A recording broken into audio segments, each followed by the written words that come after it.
as to preparations, we really did our best to prepare for this Evraa 2023. Time is our constraint, but because of good collaboration and the full support from our partners, top of the list are our LGU officials from the 13 schools divisions of entire Eastern Visayas, and also some partners that we have already through the years. We are able to stage this 5-day Evraa meet, which started yesterday through a solidarity meeting, and then we had the games already played.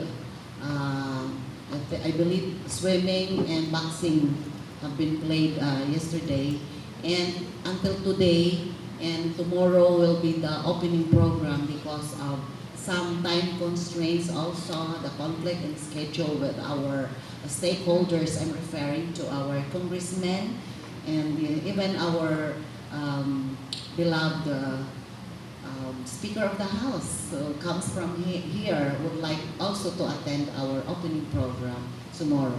Well, constraints are with us always since time immemorial, but because of the factors like good collaboration, teamwork, and the full support from the whole school community of school communities of Eastern Visayas, I believe this will be another successful Evraa event. Follow-up, kahit sino po yung sumagot. Walang problema ngayon sa topic, yung mga billeting areas natin, billeting schools. As of now. Okay, so Leyte hosted 10 delegations all over the region, and since for the first time that we plan to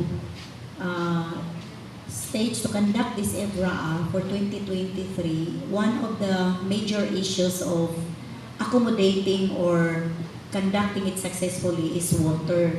But since we collaborated with the Prime Water and we collaborated with the Bureau of Fire, they are now supplying the water needs of all our billeting schools. So in fact, we went around during the time that our delegations came to the billeting schools, and of course there are few on the first time that they had complaints about water, but now it's being resolved, and we just told them that the water being supplied by BFP, so they will just utilize it for yung sa CR siguro, but it is not, we all know that it's not safe for drinking, so it's Prime Water who are supplying them for us for their drinking water, and yung bawat delegation naman, they are in charge naman of their drinking water. So ang sa amin lang yung daily na usage nila for taking a bath and for washing their clothes. So far, wala namang problema sa tubig as of now. No, as of now, as of this day, wala na pong problema. Tacloban. Hello. For Tacloban City Division co-hosting, I could say that preparations were made so that problem on water is not felt in the three billeting quarters. We billeted Northern Samar, which is in Rizal Central School, and the other, Ormoc City Division, in San Jose Central School, and our very own Tacloban delegation is hosted in Leyte National High School. So far, so good. Thank you. Thank you po. Yes, thank you, Sir Jimmy. Yes, Sir Marion from PRTV 12.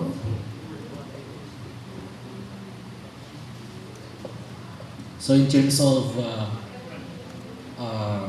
what they call this one, security measures, gaano ba ka-preparado yung ating mga billeting schools, quarters, yung ating mga athletes,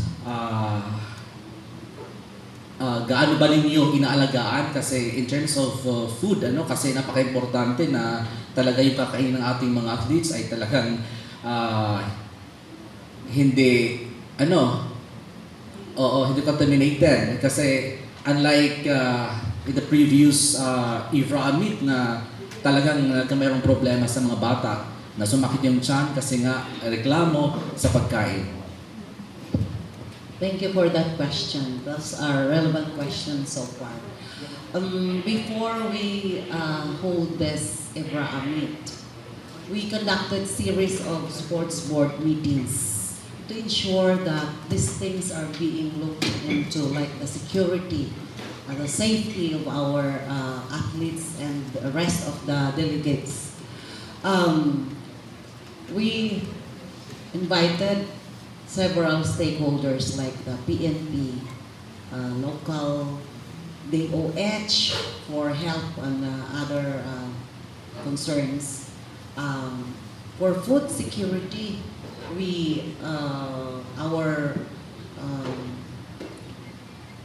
health and nutrition sections in all the 13 schools divisions with our regional office are looking into this matter so that food poisoning will not happen here by God's grace. And we have instructed our athletes not to just eat anywhere, not to just buy any food available when they reported to the different playing venues and in the nearby stalls near their billeting quarters.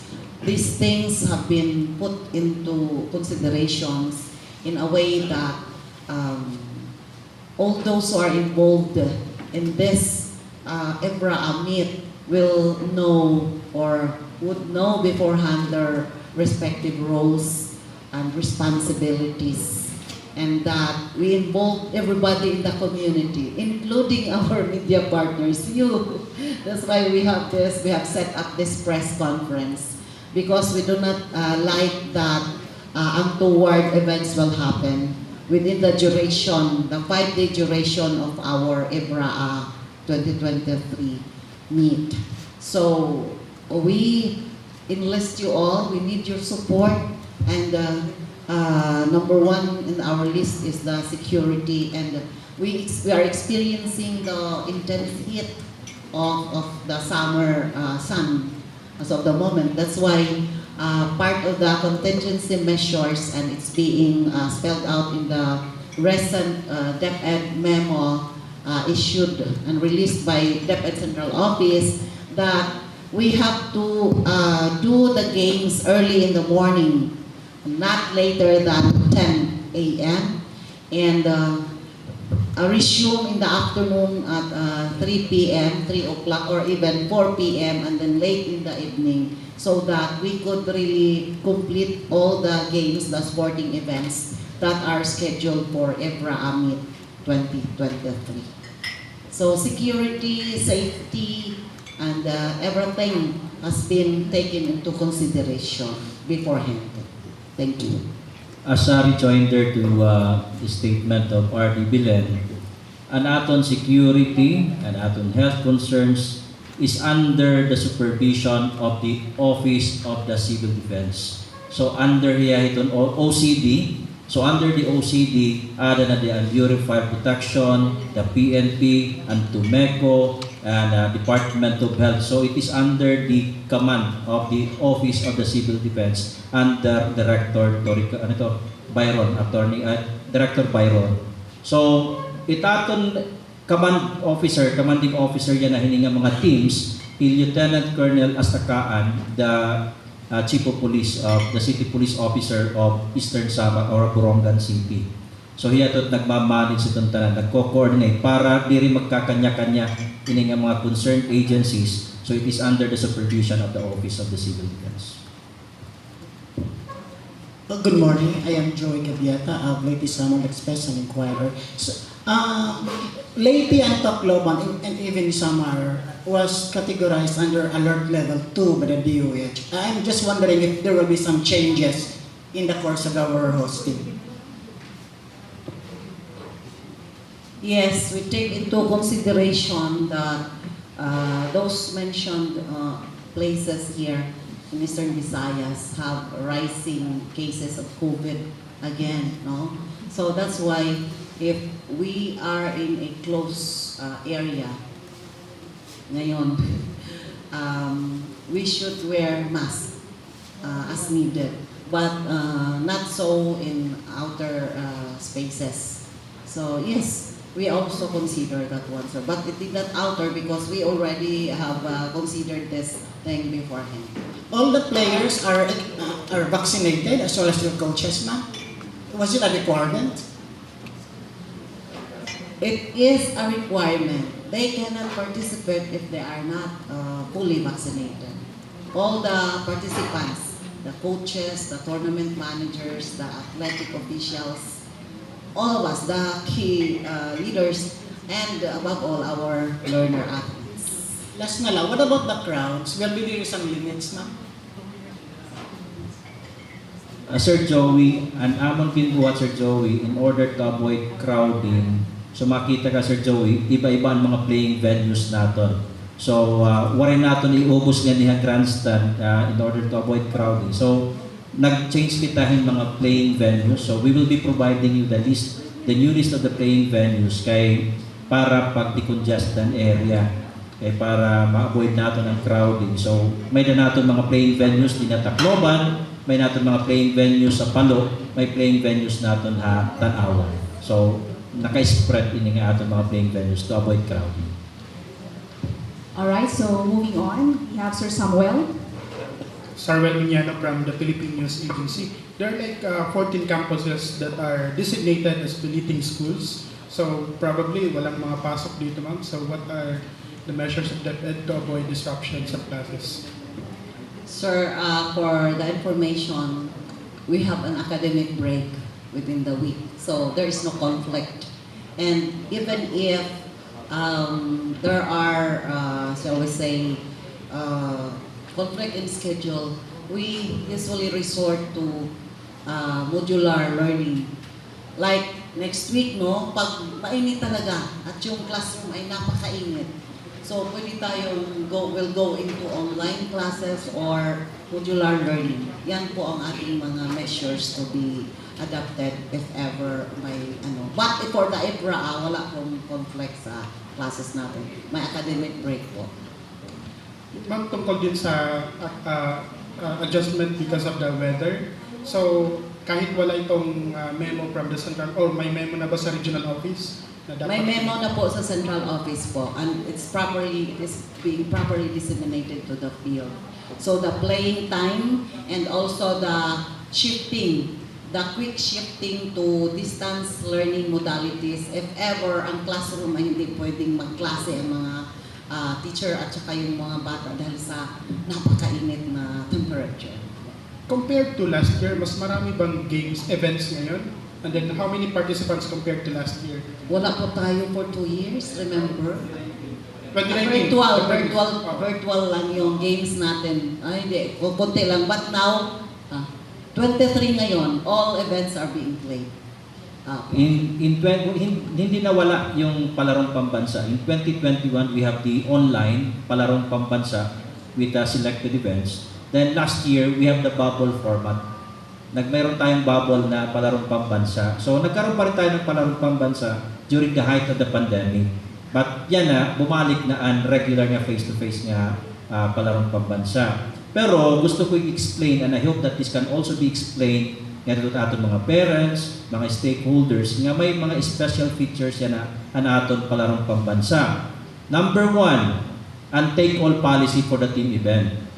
Di rin na pwede, for example, ang mag-champion din in Northern Samar, basketball. Di rin na pwede mag-pick up in players coming from Ormoc, coming from Tacloban, coming from Southern Leyte. Kaya ang palisiya yan na take all for team events. So kung ano ang team nga nagko-compose ang Northern Samar tapos sila mag-champion, hirat ma-represent nga ito palarong pambansa. Now, also for the team events, di rin makadiritso dahil nga ito Marikina for the palarong pambansa because maagi pa rin cluster meet. May natin tinatawag na modified palaro, may pre-qualifying tournament pa kita. So ang aton ka-cluster, ang mga team events, ano nga mga team events? Basketball, volleyball, football, futsal, softball, So ma-undergo kitahan qualifying meet or cluster meet nga natong ka-cluster Region 6, Region 7, Region 9 nga pagbubuhaton ini dito Carcar City, Cebu. So makatut aton mga athletes siguro June nga tuha Cebu, ang top tulak ang kukuhaon ito nga cluster para nga tunahan national palaro nga pagbubuhaton ha Marikina City. Now, for the individual events, kay gusto ko yung piniklarohon, kay bahay may magreklamo ng mga parents, magkuha naman yung mga padrino, ano aton mga time events? Ano itong mga time events? Swimming, athletics, ganang mga event na may mga sport like archery, may daging hatag nga qualifying time ang central office. So for example, nag-gold medal ang bata, pero ang iya time, waray makaabot ang qualifying standard provided by DepEd. Dili lagyan po niya makakakatuha palarong pambansa. So kinahanglan ang aton mga gold medal winners for the time events, para ang mga events nga may mga sport, kinahanglan maabot niya ang qualifying standard provided by DepEd Central Office. So amit niya na aton swimming, may mga nagpaka-gold, pero waray makaabot ang qualifying standard. So diri ra makakatuha palarong pambansa. Klaro. Kay bangin may magreklamo ni nga kag-anak, may magpabulig yung mga politiko nga gold medalist na anak kay ano diri ma-compete dito palaro because ang DepEd nag-setting qualifying standard. Yes. Good morning, Kevin Susano from Radio Mindanao Network and Sumat.com. Idugtong ko la, Sir Al, kung magdaog ka ha cluster and for team events, of course, you will be representing still your region, not the cluster. Yes, you will be representing Region 8. Okay. Diri ka magre-represent ang cluster. Ang kwan lang ini, pag di ko just gihap, para ma-minimize ang participants dito ang palarong pambansa, so ang kukuha ang top 2. So may danaton upat ka cluster.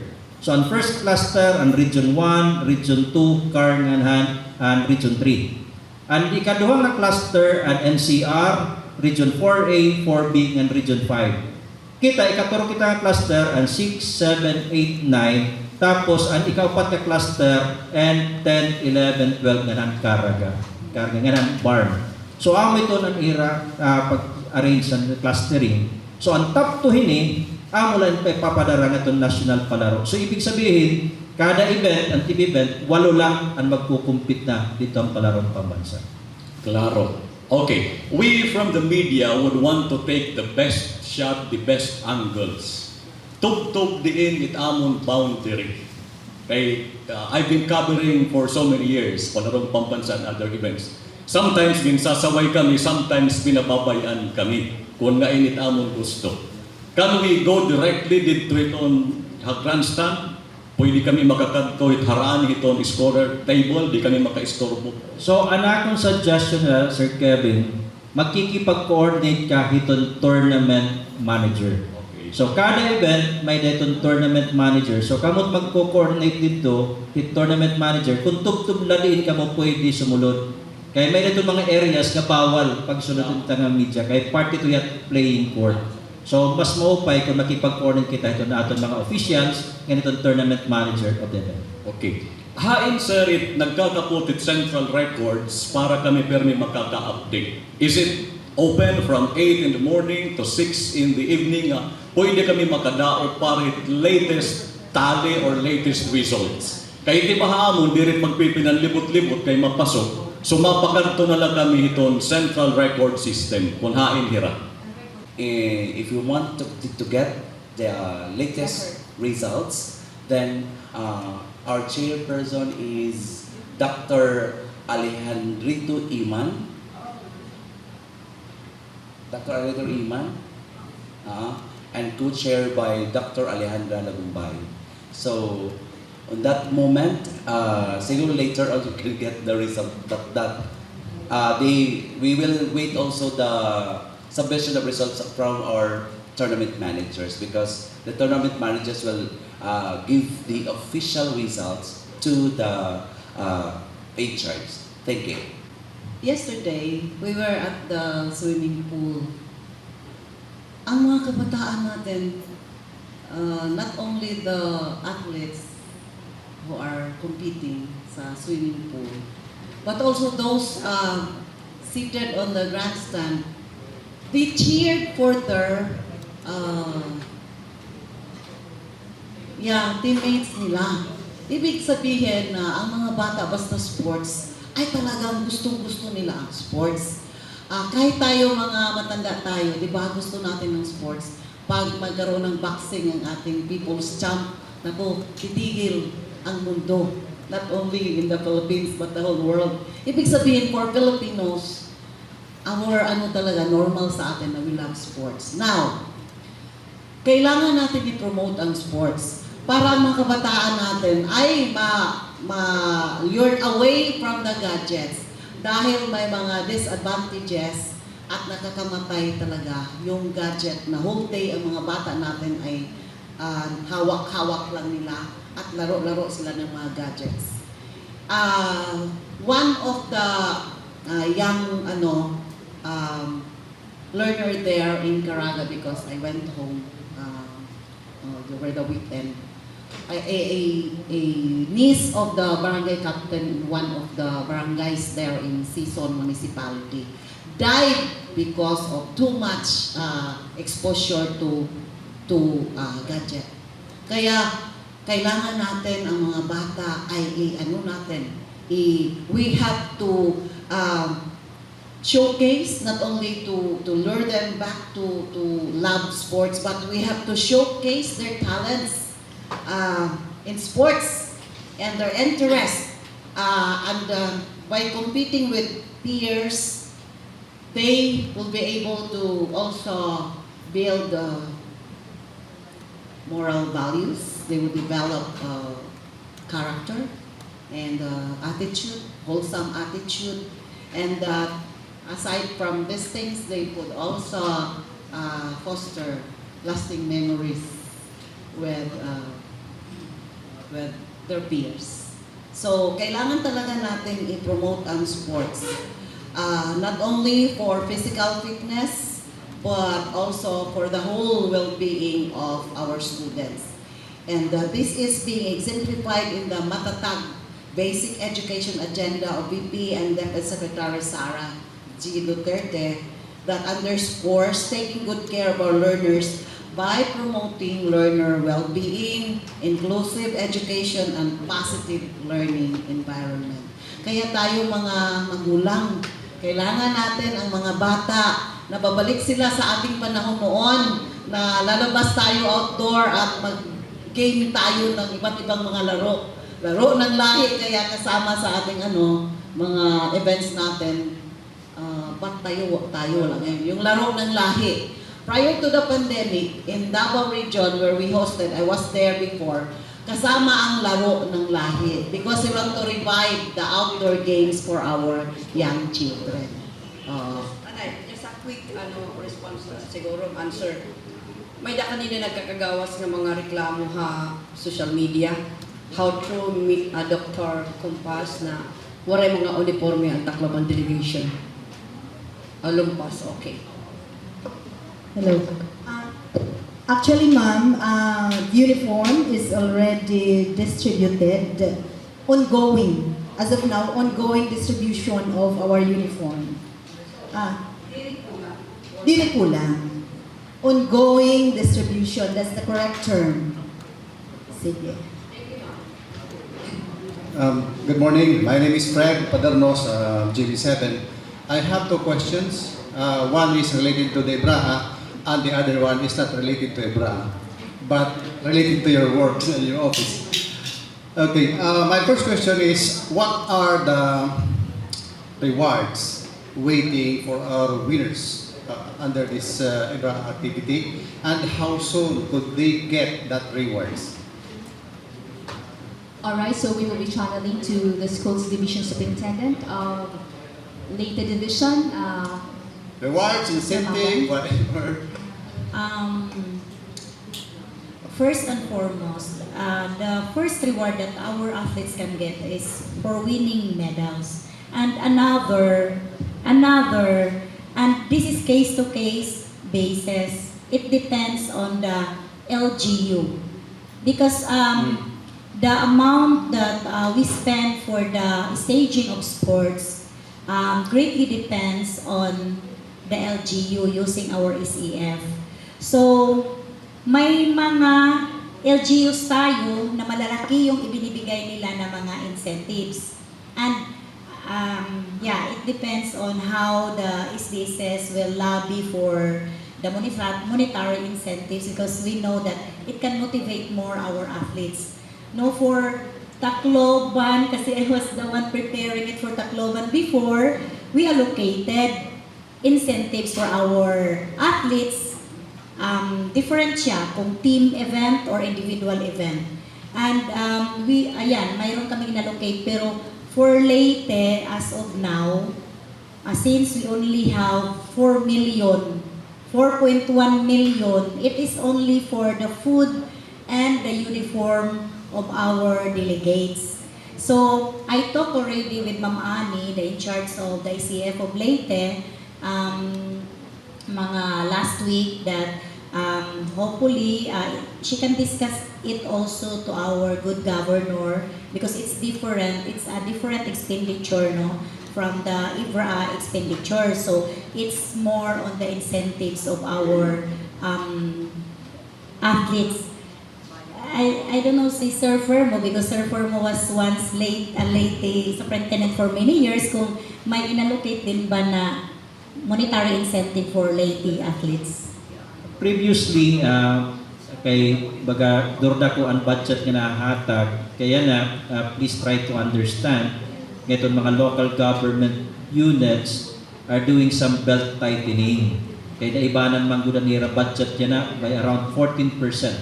Anira mga IRA tapos siguro ang effect na pandemic naibanan gihapon nira collection. Itong affected gihapon ang aton special education fund. But previously, may naman nahatag ng mga incentives. Pero as I've said, depende ito. Sa rin pa ni Ma'am Maris, it depends on the availability of funds. Depende han funding nga gipro-provide na school board. So kung may sobra nga pondo, ito ni daging kukuhaan para incentive ang mga athletes. And magdagdag lang ako ha. Leyte being the host, we have plenty of things to be prepared, just like the grandstand. No, it's not easy to prepare the grandstand for it to become ready for the staging of the Evraa 2023 kasi mostly sa aton mga events naaman siya din during our closing, dyan din lahat. So our province allocated millions of pesos also to make our grandstand presentable for this Evraa 2023. Yes, as a follow-up for Dr. Longpas, ma'am, for Tacloban City, how much have we allocated for this activity? For our budget, 5.1 M compared with 2020, which was 9.3 M. So there is a great difference of 4.2 M. And regarding the incentive, merong based on the proposal, merong 1M, and we are going to follow what was planned by Ma'am Magan. All right. Yes. All right. Yes. Thank you. Thank you. And go ahead. I still have one question not related to Evraa. If we talk about cash incentives, the region, after we stage this Evraa 2023, we come up with winners to be sent to the national or the Palarong Pambansa in Marikina City come July of this year. I have already floated the idea because our partners, LGU again, were asking us, ano pa ang kanilang maitulong? And then I toyed the idea, well, ang amin talaga after this meet is our participation to the Palarong Pambansa. And I believe positive ang nila that part of it will be the allowances and the incentives of our national qualifiers. Pero ano pa yan? Ano pa yan ngayon? Hindi pa talaga 100% commitment. But we will strive hard na magkaroon din tayo ng motivating points or factors for our athletes to really be at their best when they go to Marikina City. Mapay nga aga yung tanan ma'am, ini-idadirect like City Division, City Division. Ma'am, kanina naglakang ka mo nga indirect insentibahan mga atleta. Sigurado ito ma'am na dito magawasak na isyo kung hinahay yung nag-host late yan Tacloban. So ang imo ma'am, City Division is 5 million. 4 million. Ang imo lahat ma'am, 5 million. Pero ang sa Tacloban manginhatag, ang Mayor Alfred. The total budget given to us is 5.1 M. That's for food, uniform, and mga supplies. Okay. So, part of it is 1 M for, based on the proposal, for the incentive. Ma'am, ang incentive ma'am, on this spot mahatag na yung awarding that closing? Dire. Sana pa ma'am? Bakit ma-up to 2025 ma'am? Para the election na local. Dire sir, sure. Kay markamit gobyerno ma'am usahay may ila sa at harad hamidya i-train sa at 2025. Sige, just to be clear. Yes, sir. We'll take care of it, sir. Yeah, sige, okay. Yeah, especially City Division, the governor of the province of Leyte, very humble. Kumbaga, 4 million ginhatag. Sige ma'am. Yung 4.1, sir, it's for the food and the uniform. And of course, since we publicly bid it, mayroon talagang nag-lower kaya may mga savings tayo basta public bidding. So yung mga savings natin kasi hindi nila na-include doon yung transportation, ferrying all our athletes coming from the billeting, going to the different playing venues. So yung mga na-save natin, kinuha natin yung iba, pati yung mga supplies. But for the incentives, wala pa po tayo for Leyte. Maglalabi pa lang po tayo. Kasi hindi yun na-include sa kanilang proposal. So, please understand na bago lang kami nalipat sa bawat. Ito ang isa sa mga challenges din namin na mga SDSS. Kasi yung na-prepare namin before ay hindi namin naipagpatuloy ba.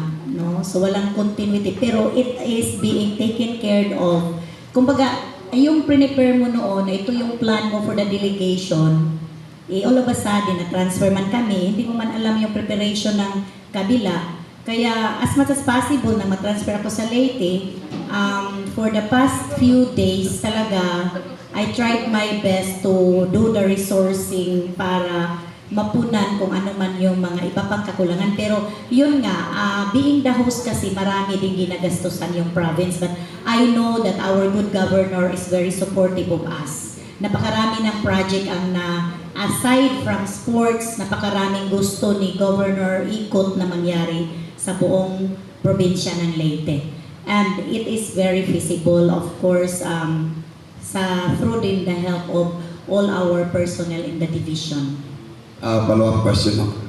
This is to Director. Ito kasi yung Santa Fe, ma'am, ilan nandoon na mga delegation? Sama? Dalawa po. Oo. Santa Fe National High School, yung Biliran. Tapos yung sa Central School, yung Samar. Ang tanong nila ko naman, bakit napunta sila sa Santa Fe? Dapat doon papunta ng Palo. Drone by lot sila para ganyan talaga palagi yung Evraa, para walang favoritism. Para po hindi masabi na may favoritism, kaming mga SDS ay kumukuha ng mga identified billeting schools kahit saan kami pupunta para walang masabi na paborito ka kaya andito ka, hindi. Hello po.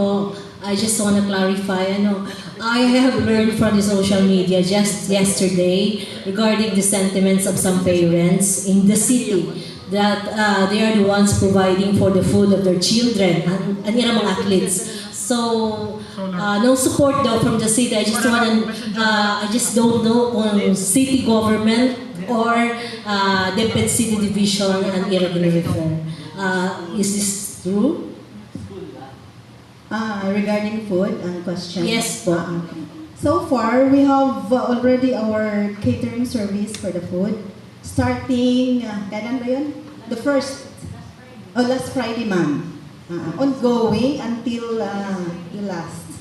So this is not true, definitely. Yeah, we have it already. Okay, thank you po. Alright, so we have another one who is from last question. Good morning, I'm Nelson Braga, ATB. Yung tanong ko para sa kay Ma'am na makapag-promote tayo, makapag-produce ng mga good athlete, pwede pa kayo, yung recommendation na institutionalize natin yung mga NGO na parang magbigay sila ng pondo kasi meron silang budget dyan para sa SDC. Para lahat ng NGO, mabigay. Sir, for always, it's the LGU who is funding our sports program. Kasi kung meron mang binigay yung central, very minimal lang po yun. So, napakalaking pera po yung needed for the sports and worth it naman. Kasi just like yesterday, when I went around to the billeting stores being the host, so makikita mo talagang excitement sa mga mata ng mga bata na hindi mo nakikita habang naglalaro sila sa kanilang mga gadget. Iba pa rin po yung in-person activities. Nafe-feel po natin yun. Kasi ma'am, yung mga athlete natin, nag-prepare lang pag may tournament na. Pag malapit na yung tournament, hindi yung may pundo talaga, nababudgetan sila para sa pagkain nila, sa training. Ang gusto niyo po, sir, yung institutionalized talaga. Yung year-round, meron talagang program tayo na mag-training kahit wala pa ang meet, mag-training ang mga bata. We could work that out siguro. By the way, I would like to inform everyone na nagpadala po ang ating Speaker of the House, ang ating Congressman Martin Romualdez, ng 3 officials of DepEd to benchmark in Tagum City Division sa kanilang sports center. Kasi ang gusto po ni Congressman ay magtayo tayo ng another sports complex in Tolosa. So, looking forward to those videos. Maybe, I'm sure na kasama po yan. And ngayon kasi, kung magsabi kayo na bakit iba-iba ang budget, kasi hindi namin nalaman in advance doon sa pag-prepare pa ng SEF budget na magkaroon pala ng mga athletic needs this year. Kaya ganun ang nangyari. Ibig nating sabihin, nilagyan lang ng budget pero ang budget na yun ay hindi talaga yung totoong budget kung magkaroon ng Evraa, ng division meet. Kaya mababa compared to the previous years. Or wala talaga na budgetan. Kami nga, na-surprise lang kami when we learned last January na magkaroon pala ng palarong pambansa. Kaya ang nangyari, nagkukumahog kami sa division and then sa Evraa. But God is good, and with the help and support of the community, including our LGUs, ito tayo. We are staging this Evraa meet for 5 days. Thank you ma'am, good luck. And also from DepEd, kasi ang DepEd ay nag-download ng 2 million in support to Evraa or the regional meet. Pero nag-download din sila para sa division meet, nag-download din ng pera. So meron, pero hindi nga ganun kalaki. Alright. Kung plano mo, I think that's part of the ways forward po. Alright, thank you. From CNN, Philippines. Ma'am, ang question ko lang po is, now ang Leyte and Tacloban ang nag-host for Evraa. For next year's Evraa, sino po ang mag-host and ano naging basis for them hosting the Evraa? Well, we are happy that our mayor of Ormoc City has already committed that Ormoc City will host the next 2024, the 2024 Evraa. Wala pong maging problema dyan. Committed na po ang ating RDC Chair and the Mayor of Ormoc City that they will host the 2024 Evraa meet. Alright, thank you. Anyone who wants to ask? Sir Ronald Reyes of Leyte Light and RMN. Yes, can I have the microphone, please? From Sunstar. Sunstar. Hello po ma'am, good morning everyone po. Sir Fermo and Ma'am Agan and Ma'am Lumpas. Ma'am RD, question po. In summary, gaano ba ka-easy or gaano ba ka-challenging for the DepEd Region 8 to stage this Evraa 3 years after pandemic? In summary. From a scale of 1 to 10? Very challenging talaga. Number one, finances. Kasi how can you stage a palaro with 2 million galing sa central office? And then another millions for the division. No? Pero sinasabi nga natin, if our goal is really for the wholesome development of our learners, we can do miracles. And miracles do happen every day. And part of the miracles are the support coming from the community, from our partners. Number one, on top of the list, are our LGU, coming from the barangays, to the municipalities, to the city, to the provincial level, and even to the national level. Ang national level, itatap po natin sila during our participation in Marikina for the Palarong Pambansa. So, sinasabi natin, all for the best and for the welfare of our learners, we can do it and we can surmount all challenges that come along the way. Thank you, ma'am. Yes? Sir. Ma'am, ang opening ceremony bukas, yung parade, dyan lang po sa loob ng sports center, hindi na po lalabas. Magpo-formation lang sila sa Santa Cruz, so i-close yung street na yan. So doon lang mag-assemble yung mga athletes po natin. So hindi na mag-iikot ng buong downtown area ng Tacloban. Kasi mainit masyado. And we also decided to have the opening program in the afternoon kasi at least matatapos tayo, hindi mainit. Pagpunta na ng gabi. Kasi yung original schedule natin was 7 o'clock, na-anticipate namin na matatapos mga around 10 o'clock. So kawawa yung mga bata at saka mga officials. Is it true, Sir Al, that the team events, the format is single elimination na lang ngayon instead of the previously na double? So it depends on the tournament manager. So depende rin sa event. So depende sa tournament manager and the agreement of the coaches during the solidarity meeting. Okay, thank you. Yes, all right. So any more questions po to our media partners? No more. Yes. May CNN.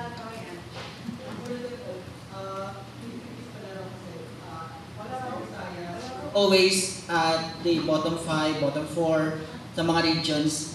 For this upcoming 2023 Palarong Pambansa, ano po yung target ng Eastern Visayas? Thank you for asking that, no? So kahit nasa bottom tayo, nag-improve man din because according to records, in 2015, ika-15 tayo out of the 17 regions of the country. In 2019, ika-13 tayo. So we vie for number 1. We always aim for the top post. Pero kasi ang sinasabi, kung mababa daw yung mababa daw yung i-put as your goal, i-target mo, mag-us-us ka man talaga, mas lalong mababa. Kaya number 1 talaga. Number 1 talaga ang aming kasi pag bababa yan, hindi yan abot sa 13, which was our previous record. Di ba ba, Chief Harvey? Chief Harvey, no? So, number 1 yung aming aim because DepEd 8 is great.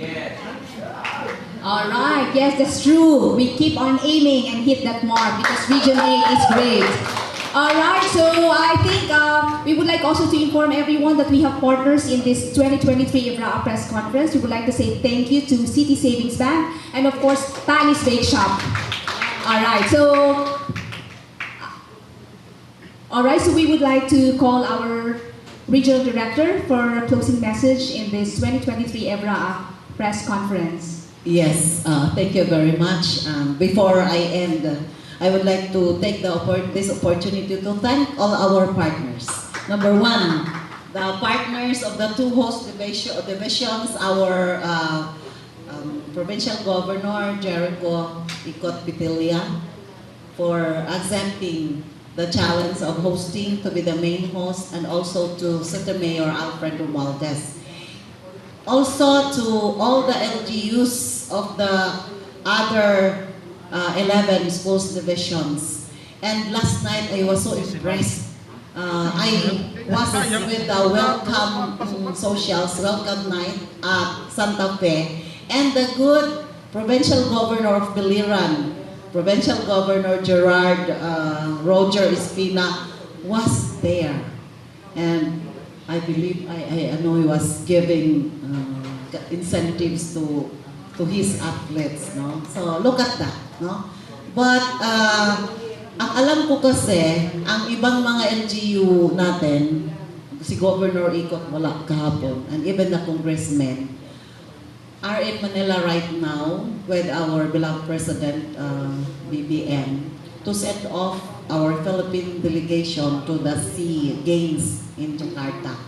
Kaya, na-postpone natin ang ating opening tomorrow because they could not, if we scheduled it on the first date, yung mamayang hapon, they could not attend. So, they want to attend, so that's why tomorrow we will be seeing them, and baka natin alam, mabigyan pa ng support ng ating mga athletes bukas. I'm just being positive-minded. So, I would like to take this opportunity to thank everyone, all those who have helped us in one way or another in really coming up with a very safe, secure, healthy, successful, peaceful, happy 2023 Evraa meet. To God will always be the glory. And also to you all, maraming salamat. Thank you to Ma'am Hasmin Calceta who sets this press con as always. And for our good team up, no? Maraming salamat sa inyo because without you, parang hindi rin malaman nila kung ano ang pinagagawa ng DepEd Region 8 for our athletic program. Thank you very much. Alright, so that would be all, and hope to see you soon, and please be our partner when it comes to advocacy campaign, when it comes to 2023 Evraa. Alright, see you. Bye. Take care and have a safe trip.